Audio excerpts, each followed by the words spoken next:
All right, welcome into New York City. I'm your host, Bill Reiter, here on Reiter's Block. We got a great show planned for you. Temple head coach Fran Dunphy is going to be on the program. We've got some insight on Nick Foles, as presumably a Jag, and all the drama and dysfunction in the NBA is obscuring one of the best stories in the sport. That and much more begins right now.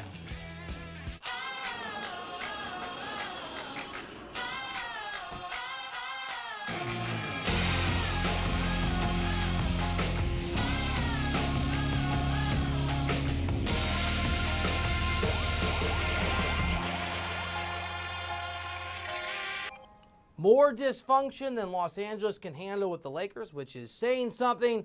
Kyrie Irving and the Boston Celtics are absolutely off the rails. Carmelo Anthony can't find a place to play.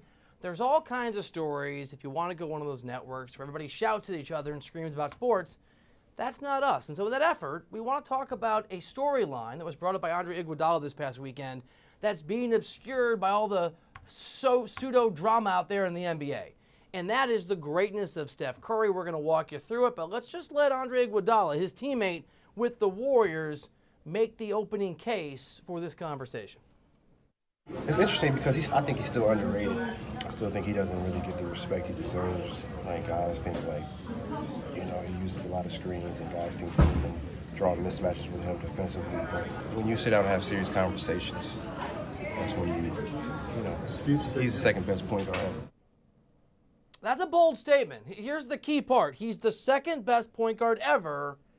You can't argue that. And what's crazy is he might be right. Maybe one of the signs of greatness in the LeBron era is not getting appreciated the way that you should. And to be fair, that happened in the 90s with Jordan. MJ did not win nearly as many MVPs as he should have. The voters should look back at that time, and they should be embarrassed. They should feel the same way, and I've been one of them, about the number of MVPs that LeBron has gotten in his career. And now it's Steph's turn to be a game changer on and off the floor, a literally transcendent player, and not get the love that he deserves. We are talking about a guy who has, speaking of Jordan, had an impact like Jordan. Let me just give you a little bit of Steph's resume. This is just the tip of the iceberg. You know he's a two-time MVP. You know he's the first and only unanimous MVP, or the first unanimous MVP in the history of the game. He's a three-time NBA champion. Here's just a few things that are mind-boggling in terms of his greatness.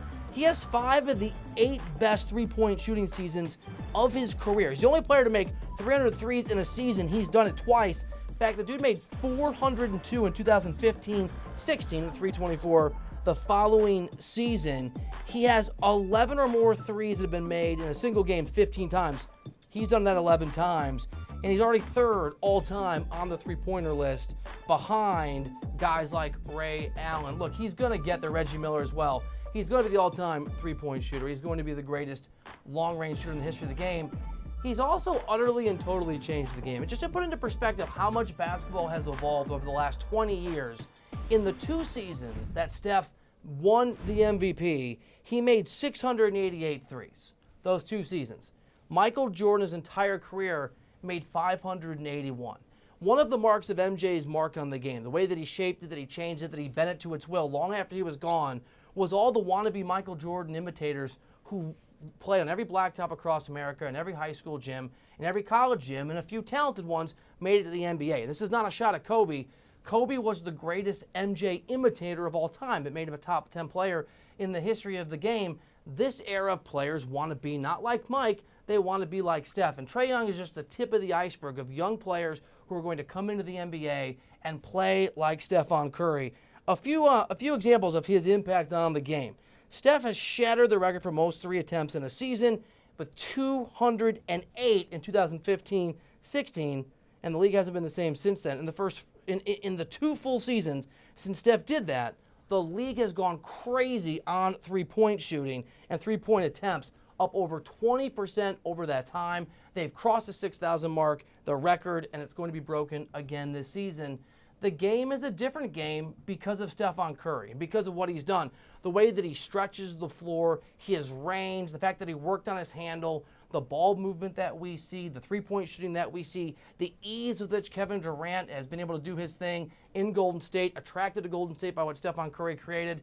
Steph really might be the second greatest in the history of the game. Before we get to the list, I just want to take his leadership and contrast it with some of the other guys that are out there without yelling at you. LeBron James is a remarkable player, But the team that he has, the Los Angeles Lakers, is falling apart around him. They barely won a basketball game since the All-Star game in the Anthony Davis ugliness because of leadership. Kyrie Irving is massively talented, and we've seen him hit a game winner in a Game 7, yes, against Steph Curry in the finals. But Kyrie now, as the guy, as the leader in Boston, has turned that team into a disaster when he's on the floor. The reality is that Stephon Curry has done something we've almost never seen in the history of the NBA. Just take a minute and try to think of how many teams have won an NBA championship, certainly in the modern era, in which their point guard is their best player. Got to go back to Magic Johnson. I could argue all day why Magic's not a point guard. He's just his own position like LeBron James. But all right, I'll give you Magic. Since Magic to the Warriors, not a single team has won an NBA championship in which their point guard is the best player on the floor, other than one exception, Isaiah Thomas, with the Detroit Pistons in those back-to-backs. I guess you could throw Chauncey Billups after me, but I'm not going to give you that one to you. Steve Nash couldn't do it. John Stockton couldn't do it. James Harden has yet to do it. Oscar Robertson didn't win a championship in '71, not the modern era, but Kareem Abdul-Jabbar, before he changed his name, was on that team.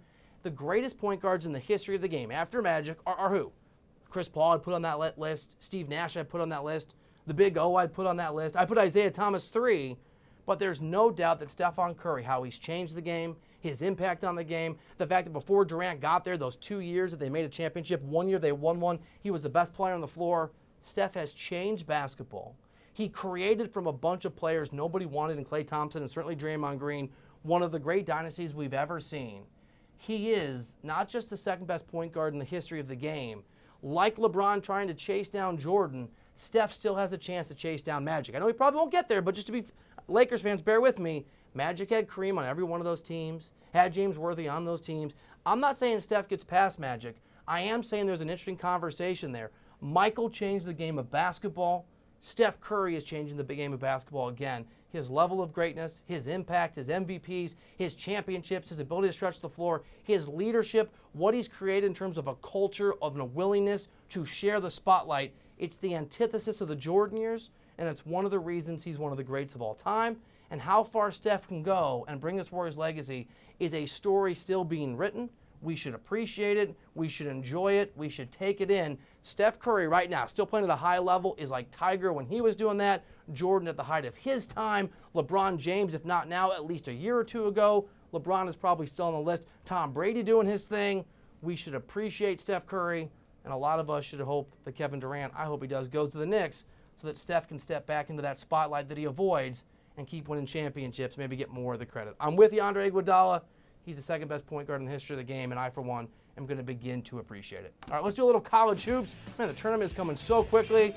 These bubble teams trying to stay on the right side of it. Temple is one of those teams. Right now, our own prognosticators, bracketologists have Temple maybe an 11 seed. We're going to visit with their head coach, Fran Dunphy, one of the nicest guys in the business, when we come back to Reiter's Block. Here with me, Bill Reiter on CBS Sports HQ.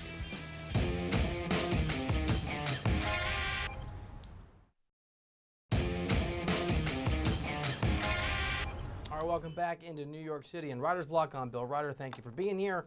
Earlier in the day, had the chance to catch up with Temple head coach Fran Dunphy. Really good dude. They got a big game coming up. It's his last year as a head coach. We hit that and several other things. I think you'll enjoy the conversation. Coach, first of all, just thank you so much for making time and congrats on a successful career and what is looking like a very successful final season for you as a head coach at this level. Thank you for being here. Well, my pleasure, Bill. It's more from Larry Doherty's urging. He thought this was a great idea, and I would get a chance to talk with a great guy like you, and I appreciate it.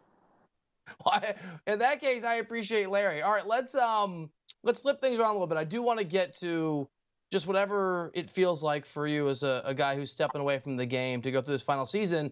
But let's make the case real quickly for Temple. I know you have a huge game at UConn coming up. That's a tough place to play. You have UCF at home. Make the case for folks who maybe haven't paid enough attention to Temple why your team, your squad belongs hopefully in the tournament in March. Well, I hope we've done a good job throughout the year. We have some really good road victories. We've played a terrific schedule. I think we have a terrific league. The American has done a great job this year. Obviously, Houston has garnered most of the attention, Cincinnati as well. UCF, they've had terrific seasons, all three of those teams. So we hope that we're in the mix there. And the only thing we can do and the only thing we can control is our game against UConn on Thursday and our game against UCF on Saturday. We have a big week in front of us, and if we can continue to play well and win games, then I hope we catch everybody's eye. That's all. I think we have a terrific group of guys. They've played well. They've done well. They've represented this institution very well. So we're excited by it, but no, we have a long, long way to go yet. I know in a coach's world, all that's really going on is the next game up. As you and your staff look at the tape, prepare for UConn, what do you see? What do you need to do to try to get the outcome that you're hoping for? Well, I see Dan Hurley's coaching absolutely imprinted all over his team. They just play hard every possession, and they know what they're doing. They have a plan. They've had some injuries throughout the season. One of their best players, Jalen Adams, got hurt in our game the first time we played. So, and it had a big difference in the game. So, and last year we had a really good win against UConn here at home, and then we got beat up a little bit when we went to UConn. We know how difficult a place it is, and we have just tremendous respect for their program. You know, Coach, one of the things we've talked a lot about here on the program, just because it's NBA season, is how much team basketball across the NBA is having an impact in a positive way. Teams like Denver, I mean, I won't bore you with all the teams, but you guys are very similar. You don't have a lot of set starters. It is a team effort, night in, night out. What is it about that approach and that philosophy that's helped make your program, and this year in particular, successful? Well, you know, Bill, we're pretty steady on our three guards that we put out there all the time. And those three guys have had pretty good seasons, led by Shiz Alston, who has had a terrific season for us, not only on the court, but off the court as well. And his leadership has meant so much to us. So, but we do have some interchangeable parts, and we think that we're a fairly deep team, and we can play a lot of different styles. We can figure out how to get it done if it's a slow down game, and we also figure out how to compete at a pretty high level on those teams that are multiple possessions. And so we have to be able to play. We're not a team that presents our style to somebody else. We react to the style of the other team. So hopefully we're in the mix each and every game. And it's interesting in college basketball and the pro game as well. So many times the game comes down to a possession or a made three at one end, a missed three at the other. And the game is decided. It's incredible how close these games are. So winning and losing is so fragile, and we figured it out pretty well so far, but we need to continue along that vein. You know, competitors are competitive, and basketball players always want to be able to make an impact on a game. What is the key? If you were giving advice to a young coach, how do you create a culture where guys understand that from moment to moment, situation to situation, sometimes the most important part of their role may not be being on the floor? How do you create a culture where that's not just accepted but embraced? You know, I think you plan for that every single day, Bill. I think that's what you talk to your kids about all the time. Obviously, you want to be the best defensive team always because it keeps you in games. There's going to be some games where the shots are going to go, and there's other games where the defense on the other team is outstanding. So each possession is so critical. What you're asking them to do always, though, is to be focused and try not to think about themselves and lose themselves in the heat of the game, to really keep their poise each and every possession, because the game's momentum can change on a play. We had a play last night where we had a pretty sizable lead. We missed a layup in transition. They ran it down and got a three, and all of a sudden the game changed. The momentum of the game changed. So we're asking our guys always to be thinking that way. And to also sort of have a motto of, it's not about you. It's always about the team. That doesn't mean you're going to take a back seat to anybody or anything. And if you have an open shot, by all means, you're encouraged to take it. You're encouraged to make it as well, but you're encouraged to take it. But it is about the team. And if everybody buys in, and especially if your leaders buy in, then you've got a pretty good chance to have a good team. Coach, you are retiring at the end of the year. I'm just curious, for you, are there moments, I'm sure you try to keep it consistent, but are there moments where it hits you that this is it in terms of you being a head coach in college basketball, where it feels different, where you feel like you have a sense of a unique perspective on the game and your life, given a year from now, you'll be doing something different? Yeah, you know what? I haven't thought too much about it at all. I'm a pretty staying in the moment guy. You said we use the word retirement. I'm hoping to be busier than I ever was, to be honest with you. I want to do so many different things, and to include helping to teach more classes here at Temple, and to do other things in the Temple community and the Philadelphia community if I can do it. And I'll do whatever anybody would ask me to do. So I don't like the word retirement, to be honest with you. I'm going to step away from coaching at Temple, and I'm excited about the transition we're making to Aaron McKee. I think he's going to do a terrific job. So this is a wonderful institution with an incredible mission here in Philadelphia, and I think I want to do as much as I can to help foster that. So, but I haven't gotten out of the mode of we're playing Connecticut on Thursday, and I haven't really wavered too much from that. Sure. No, I totally understand. I want to circle back to Alston. You talked about Shiz and just what he can be, one of your leaders. When it comes to big tournament time, and hopefully you guys are competing in March Madness, can you give me a sense of your confidence level in him, what he can do, you think, for this team, when obviously those moments can be fairly pressure-packed and having leadership can be pretty important? Yeah, I think it is. It's a vital importance, and I will give you an example. Let's say there's you're up 3 or down 3 with 4 minutes to go in the game, and that last 4-minute timeout has hit. The kids come over for your timeout instructions, and for me, it's a little different with Shiz. You're asking him, okay, what's going on out there? What do you think you want to run this next offensive set? Do we want to switch everybody on the perimeter here? Do we want to switch 1 through 4? Where do you want the ball? If we set that high ball screen for you, where do you want it? Which side of the floor? And how do you want your big guy to react? Do you want him to pop? Do you want him to short roll? Do you want him to dive to the basket? I give him so much ownership in what it is. And obviously I give a lot of ownership to our staff as well. And whoever has that game, we're asking a lot of them to contribute as to what's going to go on the floor. But I would say at this point, Shiz has a lot to say with what we're doing and how we're approaching the game before the game and certainly during the game as well. Obviously, there's a lot of basketball to be played before the selection committee makes its decisions, but those of us in the media and fans like to prognosticate well in advance. We've got one of the best in the business to do that in Jerry Palm. He currently has Temple at an 11 seed, so hopefully things go well going forward. I know that's your focus, is to try to get this group of guys and your staff and yourself into the tournament. If you get there, which would be what I think maybe times 17, if I'm not mistaken, in your career, what would it mean to you to cap this portion of your career with that accomplishment? Well, it would mean a lot to the institution. It would mean a lot to our coaching staff. It would mean so much to our players, in particular our seniors. Again, Shiz, it would mean a lot to, and he would have a lot to do with it if we make it. And also Ernest Flackby, who has been with us for these same 4 years. It means a lot to these guys.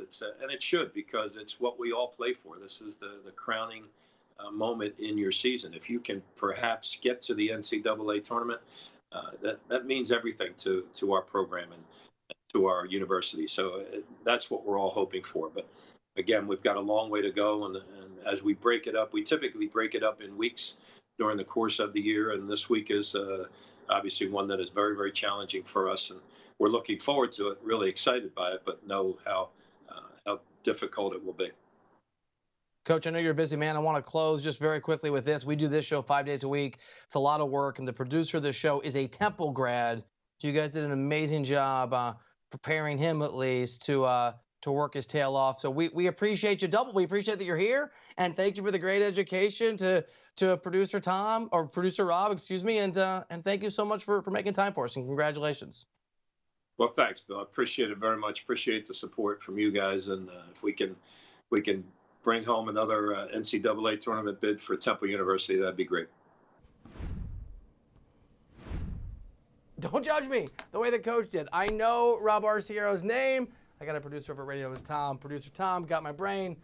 I'm really glad the coach was such a nice guy. That was a mistake, producer Rob. I know who you are, and you're the man, and so is Coach, and appreciate his time very much. Nick Foles is going to be a Jag. We go inside the numbers to give you some insight on what that might mean when we come back to the show. It's called Writer's Block. At least I got that one right in just a minute.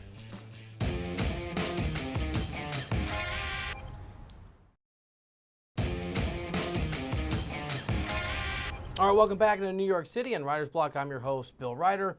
Nick Foles, and this is very cool of the Eagles, they're going to let him have the freedom to make his own decision, is almost certainly going to be a member of the Jacksonville Jaguars, and we're going to go inside the numbers to see what that means. And we start with the number 0.9 because over at Sportsline projects the addition of Foles and the subtraction of Bortles projects to give the Jags about 0.9 more wins, about one more win this season.